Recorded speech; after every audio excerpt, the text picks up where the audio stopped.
ماضی میں جو قومیں گزری ہیں ان سے ایک ایک کوتاہی ہوئی اور اس کا خمیازہ ان کو کتنے سخت عذابوں کی صورت میں جو ہے وہ بھگتنا پڑا۔ اس امت پر حضور کے صدقے سے عذاب استیصال نہیں آئے گا۔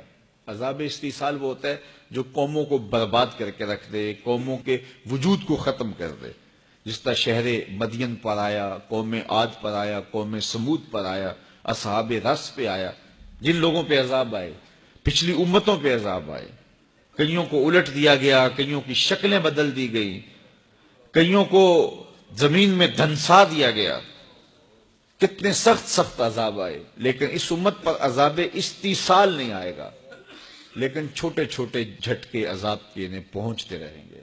کبھی بے موسمی بارشیں ہوں گی، کبھی موسم پہ بارشیں نہیں ہوں گی، یہ عذاب کی صورت ہے، اللہ کی ناراضگی کی صورت ہے۔ بلکہ تشدد، افتراق اور لوگوں کا قلبی بودھ، یہ بھی اللہ کی ناراضگی کی صورت ہے۔ گھر کے افراد ہی ایک دوسرے سے گھر میں الجھے ہوئے رہ رہے ہوں گے، گھر کے اندر لڑائی ہوگی، خاندانوں میں الجھاؤ ہوں گے، قبیلوں میں الجھاؤ ہوں گے، شہروں بستیوں گلیوں میں لوگ ایک دوسرے سے الجھ رہے ہوں گے، قتل اور حرج عام کر دیا جائے گا، جس طرح کہ حدیث میں آتا ہے، اور وہ دیکھیے ہمارے سامنے موجود ہے۔ اللہ تعالیٰ نے قرآن مجید میں ایک مقام پہ فرمایا وہ اس بات پہ قادر ہے کہ تمہارے اوپر سے اور تمہارے نیچے سے عذاب بھیجے۔ عمومی طور پہ مفسرین نے کہا کہ اوپر کا عذاب یہ ہے کہ آسمان سے پتھر برسیں، نیچے کا عذاب یہ ہے کہ زلزلے آئیں، لیکن حضرت عبداللہ ابن عباس فرماتے ہیں کہ اوپر کا عذاب یہ ہے تمہارے حکمران نااہل ہوں، اور نیچے کا عذاب یہ ہے تمہاری اولاد نافرمان ہوں۔ یہ اوپر نیچے کا عذاب ہے۔ اولاد نافرمان ہو تو بندے کے پلے بچتا کیا ہے؟ بندے کے پلے رہتا کیا ہے؟ ساری زندگی کمائی لٹ گئی نا۔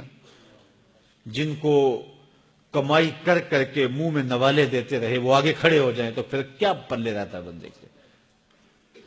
اور اسی طرح حکمران نااہل ہوں، تمہارا کلچر تباہ، تمہاری تہذیب تباہ، تمہارا تمدن برباد، تمہاری دولت لٹ گئی۔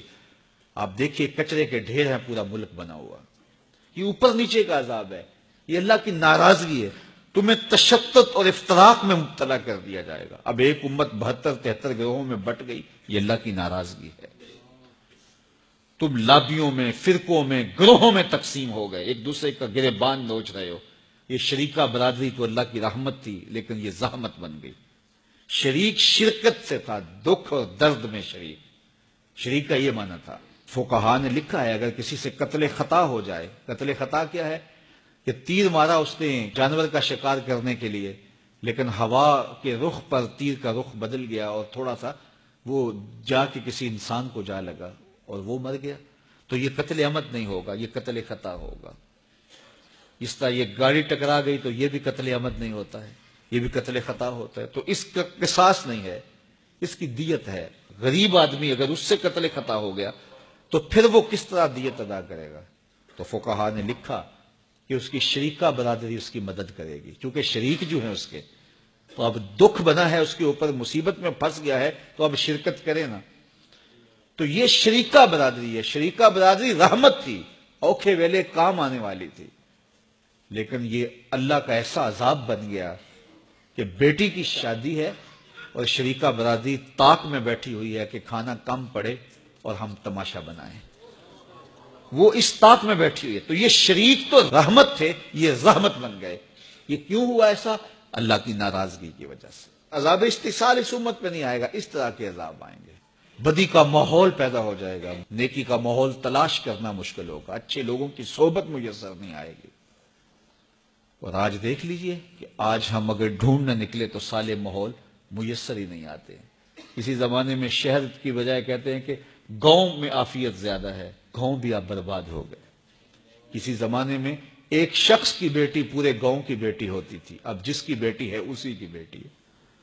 تہذیبیں لٹ گئیں، تمدن لٹ گئے، اخلاقیات بگڑ گئے، اولادیں نافرمان ہو گئیں، شوق چشم ہو گئیں، اور حکمران نااہل ہو گئے۔ تو یہ اللہ کے عذاب کی صورتیں ہیں، اللہ کے عذاب کے رنگ ہیں۔ اللہ آپ سب کو سلامت رکھے اور فراوانی رزق، فراوانی علم، فراوانی رضائے الہی سے مالا مال فرمائے۔